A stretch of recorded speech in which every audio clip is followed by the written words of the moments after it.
تو وہ اپنے نیک شوہر کے ساتھ رہیں گی۔ وہ عورتیں اپنے شوہر کو ملنے والی جنت کی سب حوروں کی سردار ہوں گی۔ اللہ تعالیٰ اس عورت کو تمام حوروں سے خوبصورت بنا دے گا۔ یہ دونوں میاں بیوی ایک دوسرے کے ساتھ بہت زیادہ پیار کریں گے۔ یہ دونوں میاں بیوی جنت میں رہیں گے۔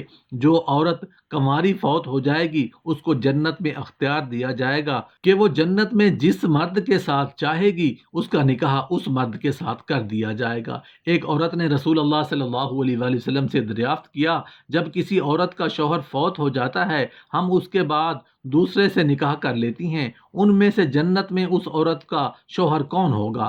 رسول اللہ صلی اللہ علیہ وآلہ وسلم نے فرمایا، عورت جس مرد کے ساتھ چاہے گی جنت میں رہ سکے گی، یعنی ان دونوں میں سے جس کے ساتھ چاہے گی وہ رہ سکتی ہے۔ سلمہ رضی اللہ عنہ رسول اللہ صلی اللہ علیہ وآلہ وسلم سے عرض کرنے لگیں، یا رسول اللہ صلی اللہ علیہ وآلہ وسلم، مجھے بتائیں کہ جنت کی حور بہتر ہے یا دنیا کی نیک عورت بہتر ہے؟ آپ صلی اللہ علیہ وآلہ وسلم نے فرمایا، دنیا والی عورت کو جنت والی عورت پر فضیلت حاصل ہوگی جو باہر والے کپڑے کو اندر والے کپڑے پر حاصل ہوتی ہے۔ ایک بار ایک یہودی اللہ تعالیٰ کے نبی کی بارگاہ میں حاضر ہو کر کہنے لگا، یا رسول اللہ صلی اللہ علیہ وآلہ وسلم، کیا جنت میں لوگ کھائیں گے پیئیں گے؟ رسول اللہ صلی اللہ علیہ وآلہ وسلم نے فرمایا کہ جنت میں آدمی کو 100 آدمیوں کے برابر کھانا پیش کیا جائے گا، اس کو 100 مردوں کے برابر ہم بستری کی طاقت عطا کی جائے گی۔ یہودی نے کہا، جب کوئی مرد یا عورت جنت میں کھائیں گے پیئیں گے اس کو جنت میں قضائے حاجت کی ضرورت تو پیش آئے گی۔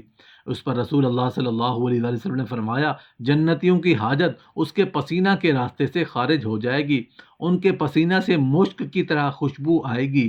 جنت میں انسان جو کچھ چاہے گا اس کو وہ عطا کیا جائے گا۔ ایک روایت میں ہے کہ مرد اپنا ہاتھ اس عورت کی کمر پر رکھے گا تو سامنے کی طرف سے سینہ کی طرف سے کپڑے اور گوشت کے اندر سے اپنا ہاتھ دیکھ لے گا۔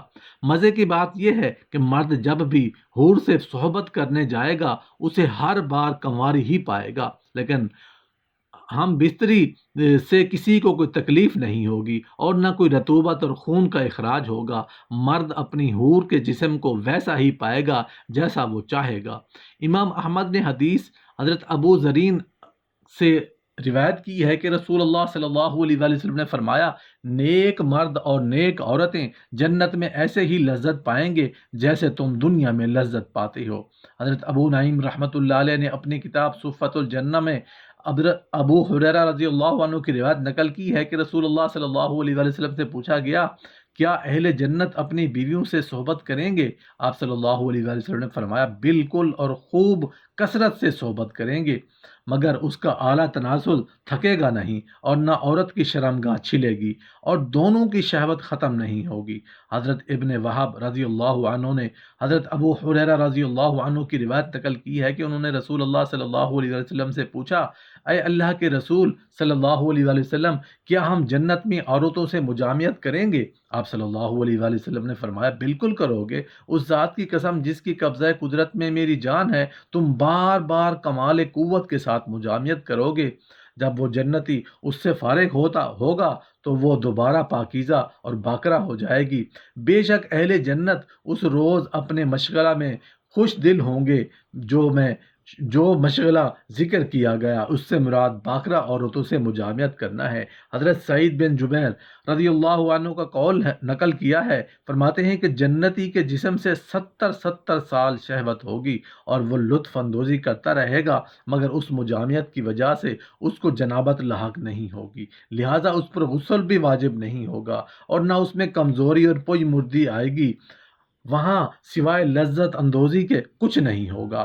اگر کوئی مومن جنت میں یہ خواہش کرے گا کہ اس کی اولاد پیدا ہو تو اللہ پاک اس کو یہ خواہش بھی پوری فرما دے گا، کیونکہ جنت میں جنتی کی کوئی بھی ایسی خواہش نہیں ہوگی جسے پورا نہ کیا جائے۔